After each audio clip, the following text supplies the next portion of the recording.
আল্লাহর কাছে হেদায়েত চাইতে হয়, বাবা আল্লাহর কাছে চাইতে হয়, সিরাতে মুস্তাকিম চাইতে হয়। ইহদিনাস সিরাতাল মুস্তাকিম। আল্লাহ বলে বান্দা আল্লাহর কাছে সঠিক রাস্তা এটা প্রতিদিন চাইতে হয়। এতটা গুরুত্ব কেন দিলেন? ফজরের নামাজ, জোহর, আসর, মাগরিব, এশা, ফরজ নামাজ, সুন্নত নামাজ, নফল নামাজ, তাহাজ্জুদ নামাজ, আউয়াবিদ নামাজ, ইশরাকের নামাজ। আপনি বলেন আরে আল্লাহ আমি প্রথম রাকাতে কইছি তো এটা। আল্লাহ আবার কর, আবার কর, তৃতীয় রাকাত আবার কর, বেটা আবার কর, আবার কর, কারণ এটা তোর প্রতিদিন দরকার। ইহদিনাস সিরাতাল মুস্তাকিম।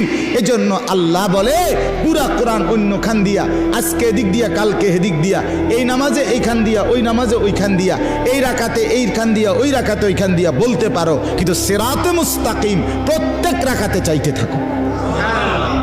সকাল, দুপুর, বিকেল, সন্ধ্যা, রাত হরদম চাইতে থাকো। সিরাতে মুস্তাকিম বড় নিয়ামত।